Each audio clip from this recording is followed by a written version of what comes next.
Well, President Obama there exactly a week ago. Let's go live to New York and Parag Khanna, a senior fellow at the New America Foundation. He was an advisor to U.S. Special Operations Forces in Afghanistan. Parag Khanna, thanks for joining us.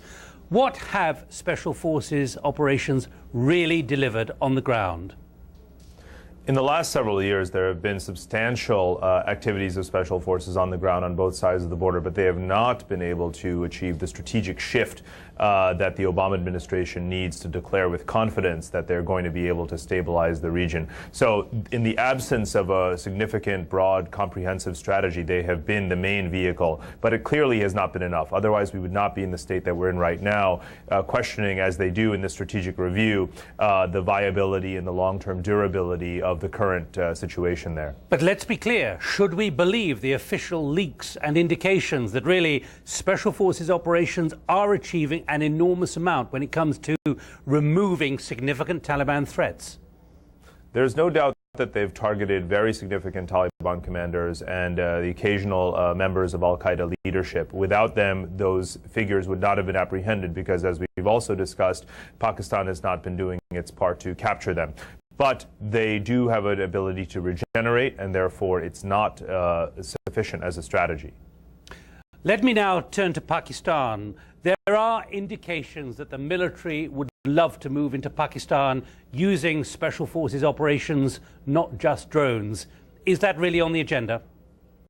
What they would like most of all is for Pakistan to be doing this itself, and that's part of what the enormous billions of dollars of coalition support funds have gone to, which is training and strengthening and providing the equipment for the Pakistani military to take care of matters on its side of the border. It is in the absence of those efforts, particularly in North Waziristan, that the United States has been forced into a position where it has to do it itself through its own forces.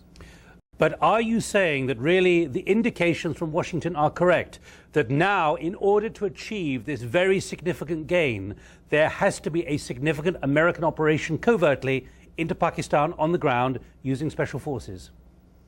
I think that that's still to be determined, whether or not that's going to happen, because it is very dangerous from a diplomatic standpoint as well. Pakistan has made clear that they do not sanction these cross-border activities, and they have made that clear by way of blocking NATO supply convoys en route to Afghanistan through Pakistani terrain.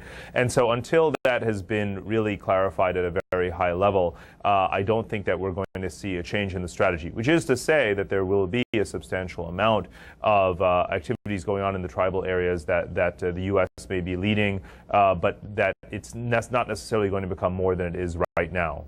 We know from the WikiLeaks leaks that the level of disingenuity here, disingenuousness, the fact that while the Americans say one thing, the Pakistanis say another thing, the reality is somewhere in the middle. What about when the president says what he's just said about the frustration at the lack of impact where the Taliban are in the tribal areas? That's absolutely right. And whereas the United States has been pushing the Pakistan side to do more, Pakistan has sort of come back with the complaint that the U.S. is focused only on these short-term objectives and is not willing to make the kinds of steps that are necessary for an end game, for a stable solution, such as which would be necessary for the United States to actually withdraw, such as a political dialogue with unrecognized parties such as Taliban groups, or with the Haqqani network in Pakistan, or dealing with Karzai's struggles for political legitimacy across the country. So these are things that Pakistan has pointed to and said, what about acknowledging the failure of the Afghan government? What about acknowledging the failure of the U.S. side with all of these troops to deliver stability on the Afghan side of the border? These are things that Pakistan is countering with to say that the U.S. position and that the U.S. approach is very short-sighted and is not taking this necessary end state into account. Right. You mentioned finally President Karzai there. It's quite clear that he's looking in many directions, including to Iran and Pakistan. What judgment, therefore, is now being made in Washington about which way the president is really looking?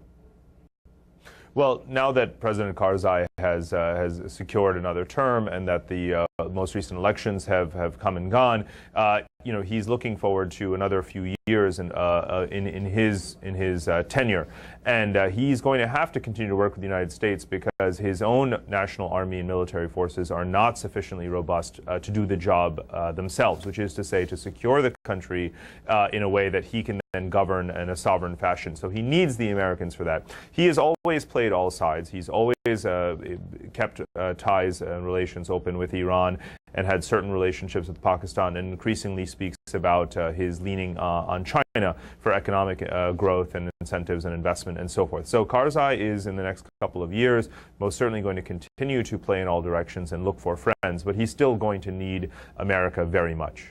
Parag Khanna of the New America Foundation, thanks very much indeed for joining us live from New York City here on The Hub.